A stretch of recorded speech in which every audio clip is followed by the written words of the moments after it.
The cricket শোর free hit segment এবার আপনাদের কমেন্টস করবার সময়। রিফাত এমিল শুরু করুন। প্রথম কমেন্টটা এমডি আরিফ হোসেন ধ্রুব, ভাগ্যিস আফিফ হোসেন ধ্রুব কমেন্টটা করেন নাই।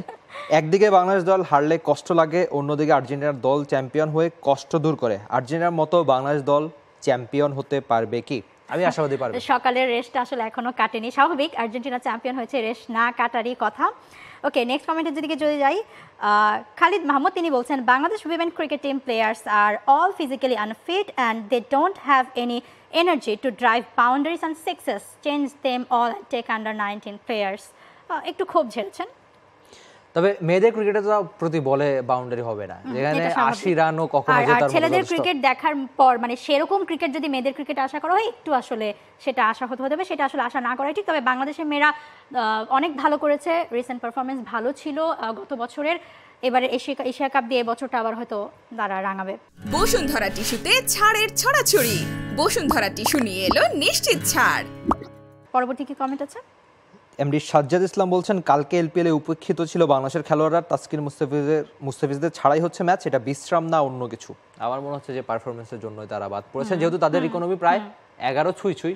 এমন বোলারকে আপনি মানে বাস্তবতা একটু মানতে, বাংলাদেশি ফ্যানদের জন্য অবশ্যই মানতে একটু কষ্ট হচ্ছে, খুব স্বাভাবিক। আমার একটা প্রশ্ন আছে, আমি যদি দর্শক হিসেবে একটা প্রশ্ন আসলে করি রিফাত এমিল আপনাকে, সেটা হচ্ছে এলপিএল এ আমরা বলছিলাম যে বাংলাদেশের বোলাররা মার খাচ্ছে, সেই সাথে সব বোলাররাই মোটামুটি মানে মার খাচ্ছে, মানে ব্যাটাররা ভালো করছে, ব্যাটিং ফ্রেন্ডলি পিচ। তাহলে আমাদের তাওহিদ হৃদয়ের কি হলো? আসলে হৃদয় হচ্ছে একটা ম্যাচ খেলেছে, 1 রান করেছে, পরে ম্যাচটাতে ব্যাটিং করার সুযোগ পায়নি, আর তাকে দল খেলায়নি। Very unfortunate. Okay, next comment, Moin Hossain, সাকিবকে অবশ্যই বাদ দেওয়া উচিত অতি দ্রুত।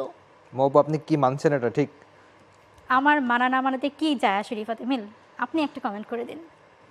তবে মানে সব ক্রিকেটারে তো থামার একটা সময় থাকে। 37 বছর 113 দিন বছর বয়সে সাকিব আল হাসানের বোধ করি থামার সময় এসে গেছে, সেটা সাকিব নিজে জানেন। সময় বলে দেবে। রাব্বি হাসান বলছেন চ্যাম্পিয়ন্স ট্রফির জন্য ওডিআইতে সাইফুদ্দিনকে দলে নেওয়া দরকার, আর ওডিআই পরিসংখ্যান ব্যাটে ও বলে খুবই ভালো।